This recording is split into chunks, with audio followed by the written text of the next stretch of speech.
But LinkedIn has really, really good native retargeting functions that you could leverage. You can build retargeting audiences of people that have clicked on your ads or completed forms. And so we always recommend setting that up as well. So that way we're not losing out on that, that one touch point of driving them to a landing page.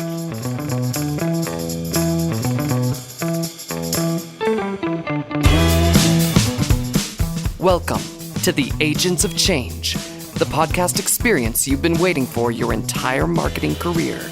Search, social, mobile, AI, blockchain, and neuromarketing. These are the Agents of Change, and so are you. Digital marketing success awaits, and your transformation begins now.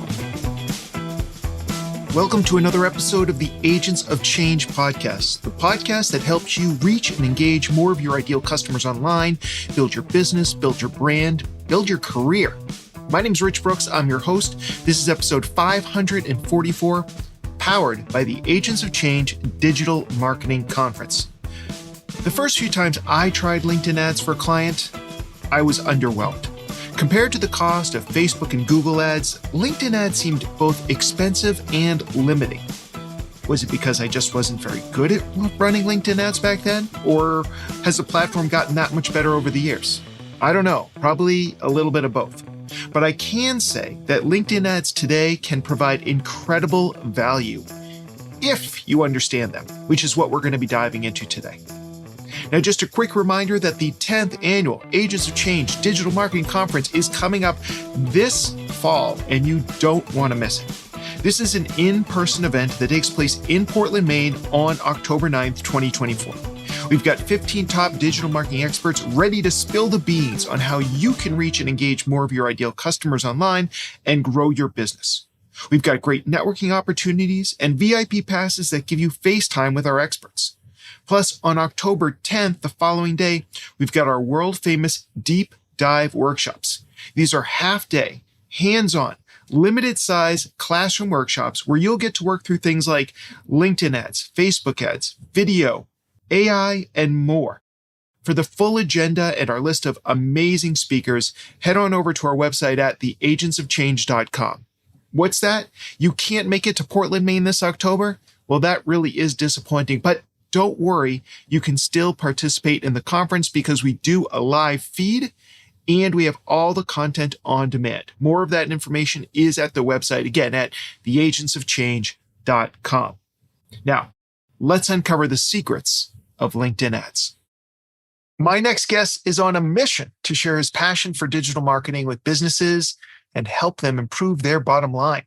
Originally trained in outdoor education, he brings over a decade of experience in digital advertising, demand generation, planning and execution, optimizing websites for search engines, and working with a multifaceted team to produce outstanding marketing results. He currently holds a position of CEO at Market Vantage, a fast-growing digital marketing agency based in the Boston area, and co-founder of the Vermont Huts Association, a nonprofit based in Vermont.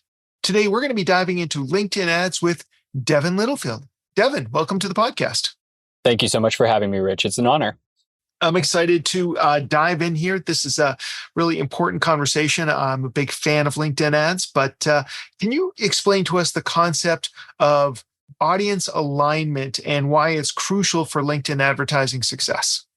Yeah, it's a great question. And I think it's a fundamental starting place for a lot of advertisers. One of the things that we find is that people go in thinking that, LinkedIn ads should be able to produce great results for me. So I'm just going to go ahead and launch a campaign and hope for the best. And I think, unfortunately, it's not an uncommon problem that we see where people just expect those results to come in.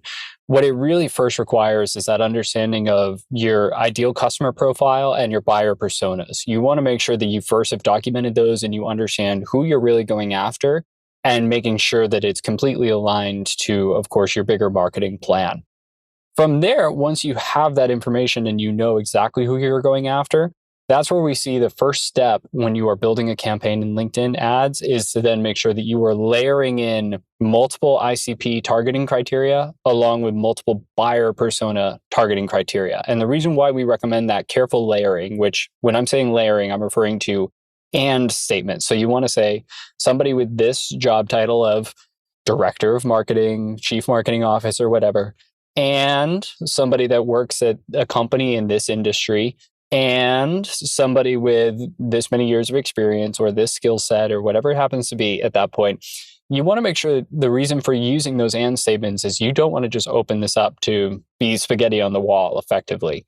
Using the proper alignment between your ICP and buyer personas will allow you to get much more specific, much more targeted, and you will see generally much more effectiveness in terms of who you're actually reaching your ad campaign with.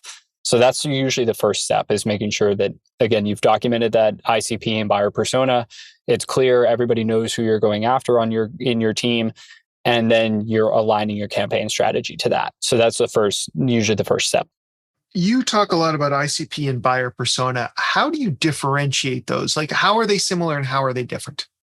It's a great question. So on the ICP side, what we talk about, or the way that MarketVantage thinks about that, is your target company. So I'm thinking about that at that company level. What is the type of company that I want to go after? Am I targeting mid-market software companies? Am I targeting enterprise healthcare companies? Am I targeting small businesses, with brick and mortar shops? So that's how we typically will think about that ICP.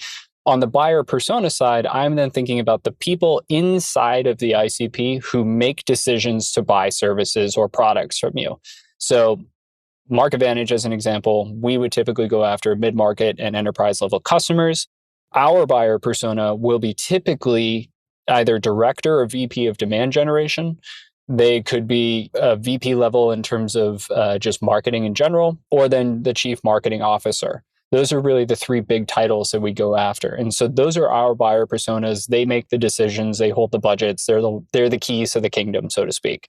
So in that regard, when you carefully document those and you have that clear understanding of both of those in tandem, that's when you will really, again, get that kind of key alignment around the LinkedIn ads campaigns. And even, I would say, even more broadly beyond LinkedIn ads, those are just incredibly helpful to have, because then you can start doing any marketing activity and making sure you're kind of targeting both the appropriate companies and the appropriate buyers. That makes a lot of sense. Once we've kind of honed in on those things, what do you feel are some of the key elements for creating compelling ads on LinkedIn that drive engagement? Are there differences from, say, the type of ads we might run on other social platforms, or are there specific things that you found over the years tend to be more effective? It's a great question. And for us, what we see, particularly on LinkedIn ads, is that single image ads and video ads are by far the most effective ad types. They have other formats related to in-mail or text ads, carousel, which is kind of a fun type, document ads. There's different formats that you can literally choose from. We find that really potent single image ads or video ads can do incredibly well in terms of attracting that and getting the attention of that buyer persona and the ICP that we're going after. What we often see with those, the most effective ads are usually those that have a very, very clear call to action. They're very kind of upfront. They are in the appropriate size or dimensions, which actually may not seem like incredibly important, but it is. For those of you who don't know, on LinkedIn, if you have a vertical ad, so something that's, say, like 1080 by 1920, so that's a vertical aspect ratio. Typically, most things on the internet, when we look at it, like on YouTube, is horizontal, so that's 1920 by 1080. If we flip that and put it up vertically, those are mobile-only placements on LinkedIn ads. And that actually comes with keeping in mind that when you have a mobile-only placement like that, typically an image that size will take up the entire screen. And so if you imagine you have somebody scrolling and you literally get a few seconds, you've captured somebody's attention, it's literally the only thing that they may see on their screen. And so you want to make sure that you're leveraging that appropriate type of format in that way. And then again, just having the right message to put in front of them, something that's kind of bold, that's not particularly, overly wordy or distracting. We've even found through a series of testings, things like bright backgrounds on the images or bright colors that will typically get people to stop, to scroll and to look at the ad a little bit more, or even click through. So I think it's a matter of just kind of playing around based on your brand guidelines, playing around with those different formats to see what works and visually can kind of capture that attention. But again, it's images and videos. Those are typically the two formats that we recommend for running ads like that. And those ads tend to be in the news feed themselves, but obviously LinkedIn does have Correct. other places you can advertise. You kind of name checked a few of them. Do you think it's important to stick with one type of ad or one type of ad placement, or should we be experimenting with different ad formats based on what our objectives might be?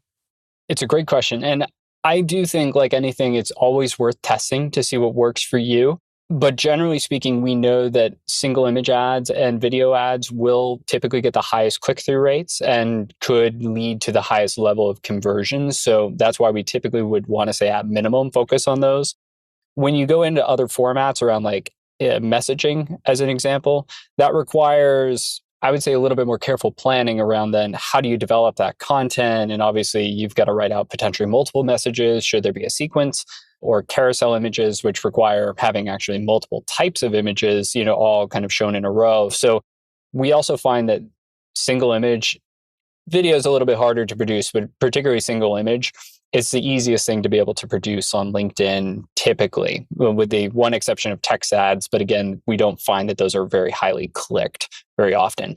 But you bring up a great point. Like anything, I would absolutely recommend testing with different formats to see what works for your industry. We see right now that a lot of B2B companies, particularly software, technology, and even some professional services, are getting exceptionally good lead generating results from single image ads, but that may not be definite. And maybe even by the time this podcast airs, it could be outdated news. So the idea being, yes, you're testing and you're kind of always watching the data to see what's actually driving real results for you as well, not just clicks to your landing page or potentially even form fills, but what's driving pipeline for you or what's driving deal flow. And how about I believe LinkedIn also has, like many social media platforms have, they have lead gen forms that are on LinkedIn so that we don't even need to take somebody offline. Have you used those very often? And what kind of results do you see with those? Yes, it goes without saying, everybody, my opinion, almost everybody should be using lead gen forms inside of LinkedIn. They absolutely drive the best results. I mean, we've been seeing for clients, as an example, upwards of 40% lead form completion rate. So that's effectively a conversion rate between the people that are clicking on your ads to then actually completing the form. 40% is bonkers. That's off the charts. And I think I have never seen lead form completion rates or conversion rates like that if we're driving from an ad on LinkedIn to a landing page. So I absolutely and highly recommend people explore using the lead gen form. There is additional setup work that's required as part of that, but I think bar none, it's worth it. Even LinkedIn's data would suggest at least a 1, if not 2% bump in your overall conversion rate by using a lead gen form compared to driving to a landing page. And functionally, there's almost no difference, with the exception that you're not going to be able to track. You won't get to track that user explicitly hitting your website and then through retargeting them that way. But LinkedIn has really, really good native retargeting functions that you could leverage. You can build retargeting audiences of people that have clicked on your ads or completed forms. And so we always recommend setting that up as well. So that way we're not losing out on that, that one touch point of driving them to a landing page. So I would absolutely recommend the lead gen forms. And where we see those to be most effective, especially, is for downloadable content, assets, resources, guides, toolkits, right? Anything in that regard that's a lead magnet. We also do see that they work well, though not at the same volume, for things like a demo request or request a call, the very bottom of the funnel type approach where we want to drive people that have shown some form of interest to really try to kick them off into a sales related call or get them to engage a bit further. So I think lead gen forms, again, used strategically, can provide a ton of value in terms of driving marketing qualified leads or top of funnel leads, and then being able to even bring in people that are really expressing interest in your product or service further down in the funnel. So sales qualified opportunities, as an example. You kind of teed up the next question I was planning on asking, and that's how should we tailor our content strategy for the different stages of the funnel on LinkedIn? Yeah, and it's natural, of course, right? One leads into the other. So now, continuing on with what I was saying a minute ago, when we think about a very traditional 3-stage funnel, top of funnel, middle of funnel, bottom of funnel, LinkedIn campaigns can be completely catered and set up in that very simple structure. So we try not to overcomplicate it. I think 3 stages is more than enough for most companies. Where when we think about that top of funnel, we want to build out a broader awareness campaign. This is something that could be slightly more widely targeted. It's still to your ICP and ideal buyer persona, but we're doing that at a level where it's not quite as granular of an audience. And the focus there is how do we just get them to learn more and understand your service, right? And those are typically more broad, it's a broad audience, but it's cheaper cost per click. It's cheaper to actually get impressions on. And we're just trying to gauge interest in terms of, will people want to learn more about our service? We typically recommend driving people just to a landing page. In that particular instance, it doesn't necessarily need to be a lead magnet. We just want to make them aware that this is the product or service that we have. When we think about that middle of funnel, that's when we really want to dig in more in terms of that target audience. We want to make it smaller. We want to make sure that it's nice and specific. We do want to capture people that have also been to our website. And that's when we want to then offer them something. We want to capture their information. So the lead magnets come into play, toolkits, guides, downloads, anything in that nature. That's where lead gen forms will become incredibly impactful because, again, they have that higher conversion rate. Then when we get into that bottom of funnel, that's where we're really just trying to get to the people that we think will have a direct interest to buy our product or our service. And that is more exclusively towards that target audience that has absolutely expressed some form of previous interest around our website or our offers, or are people that we're even trying to potentially nurture in our sales funnel. I don't think lead gen forms are a particularly bad option in this stage either. Again, it's just the offer and making sure that it's aligned to the expectation there. For an example, if we have a retargeting campaign that we're running, it's bottom of funnel, somebody's been to our website multiple times, they've downloaded our content, but we haven't had a sales call with them yet, or, they haven't necessarily expressed interest in our service. That's where I might put out a really kind of juicy or compelling offer like, hey, get a free marketing audit, right? Get a free strategy call, something in that nature to really try and sink people in and say, oh, I have a need for that. I'll raise my hand and sign up for that. So that's a really great bottom of funnel offer as an example. And that's where, again, now you have kind of a completed funnel where you're driving nice, cheap kind of clicks at the top, still relevant. You have nice lead magnets in the middle for your really nice qualified buyers. And then that bottom of funnel recapturing, trying to get them in the door for something. And so that's how we would typically recommend structuring a campaign like this. Nice. Now, we talked about lead forms, but when we're not using lead forms, we're obviously driving them to our website, hopefully a landing page. What best practices do you have for us for landing pages that might be specific to running a LinkedIn ad campaign? Absolutely. And it's it's funny. Some people miss the fundamentals here. And I think it's really important to make sure, bar none, that there is one distinct call to action and the form that's minimal to complete. We don't want to make it a huge hurdle, but really it's completely aligned to the campaign that you've run. It's completely aligned to then what people would expect. It's using language that your audience would also expect. And that, again, that form is also very crystal clear. This is exactly what I'm going to get. I know what I'm going to get, and it provides value for completing this form. Often, and amazingly, what I see sometimes is that people have this preconceived notion like, oh, people already know who I am. They know my brand, right? So I don't need to necessarily tell them about my brand. Here's just the form and like 2 sentences about what the offer is. We all know that that's not going to work, even if it's for paid search campaign or, anything, right? That's not necessarily going to be effective. But for LinkedIn ads, I think one of the unlocked powers here is being able to, should you decide to go down this rabbit hole of being like really specific, being able to then even target by title or by really using like name dropping to some respects. Like one, Rich, I'm sure you probably see these as well, but Founder Card, I actually love their ads on LinkedIn. And the reason is they call out in the intro text. And then when you hit their landing page, hey, Mr. or Mrs. CEO, we've got unlocked specials for you, right? I love that it's super potent, it's in your face, and it's clear, like, this is for you. This is not for, the entry-level junior on your team or my team or whoever. Like, this is for the CEO and founder of the company. And I love that. And so I think similarly, making sure that for others that are running campaigns, we want to make sure that language is very specific. It's very focused on you.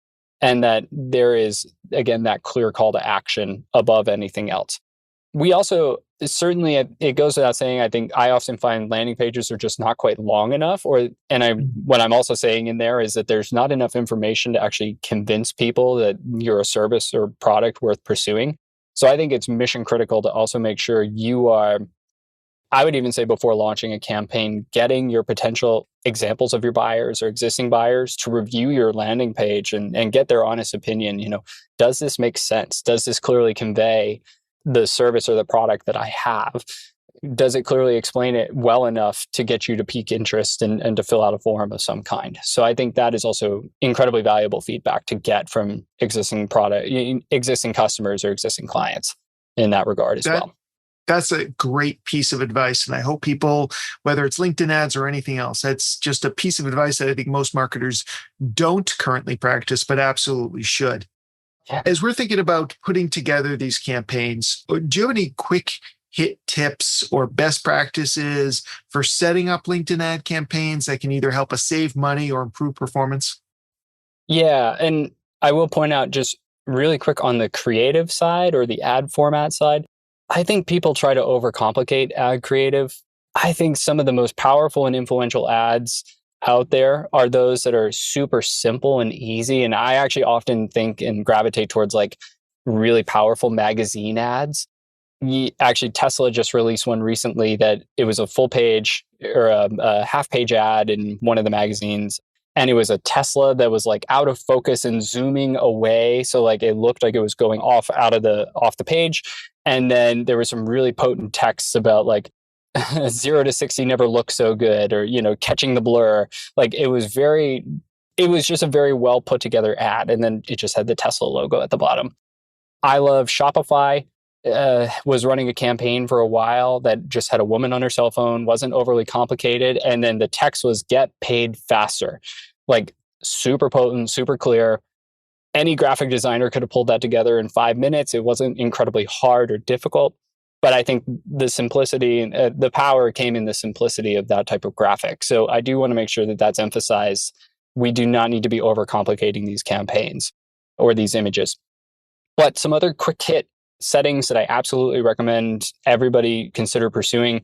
I almost always use manual bidding for every single campaign. I never use the auto or max, any form of maximized campaign bidding. The reason is we just find that LinkedIn runs away with your cost per click typically. We always recommend disabling audience expansion. So we never want to give them the opportunity to potentially go see other audiences. One exception to that may be at a brand awareness level, but otherwise, in most cases, or a brand awareness campaign, you may want to consider doing that just for a short-term test, but otherwise we always recommend disabling that. One other quick tip, keep your intro text, the text that shows above the image, but under your name and your icon, keep that to 2 lines or 160 characters. Anytime you see that see more button show up when it's a paid ad, that is a chargeable event by LinkedIn, and they will count that as a click as well. So you do not want that to show up in there, because otherwise you will get charged for that. And potentially then you could be double charged. As an example, if somebody clicks on that first and then clicks on the call to action, you're just going to be spending more money for functionally what is fewer people actually visiting the site or visiting, and completing the lead gen form. So definitely keep that to 2 lines.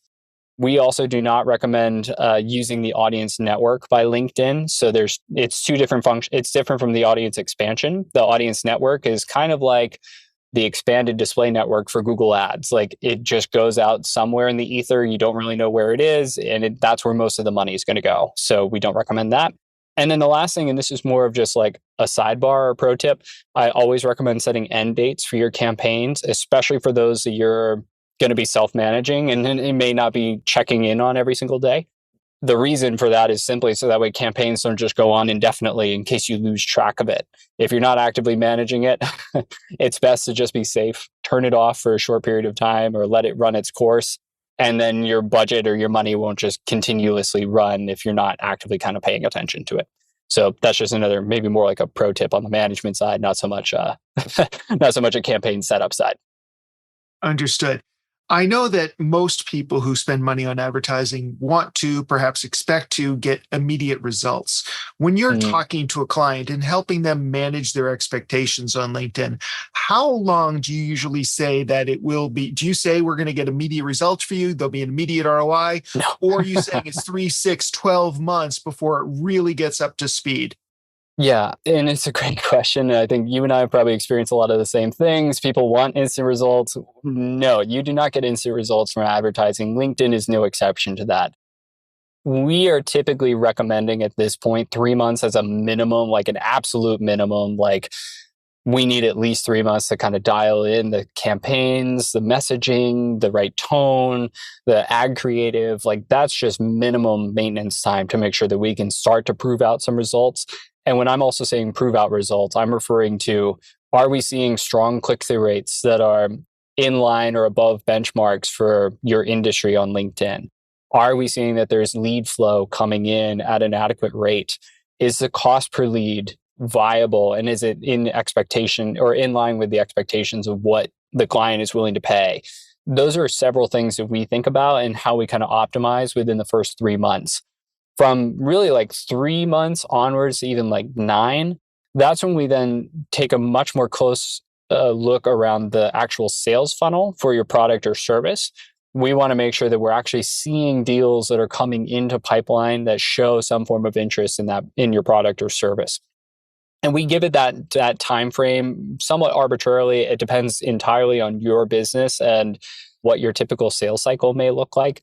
If you're selling a product that it's incredibly easy to buy online, even like a self-serve B2B software, as an example, that would certainly have a shorter time horizon and something where we might expect that within a 3, 4, 5 month time period. But if you're selling large enterprise deals that are multi-millions of dollars, those take a lot of time. And therefore we need to reflect that in our timeline of how we look at this, certainly.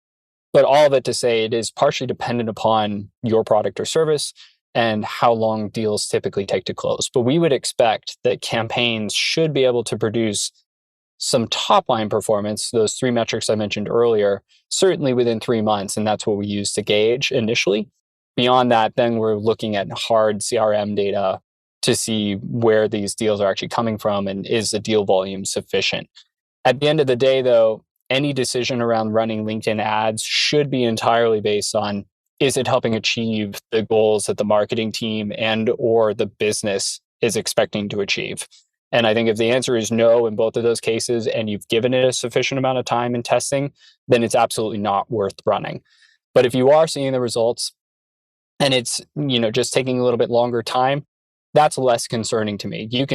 We can, ultimately figure out how to kind of shorten that up over time. But I think that then comes down to much more aggressive testing.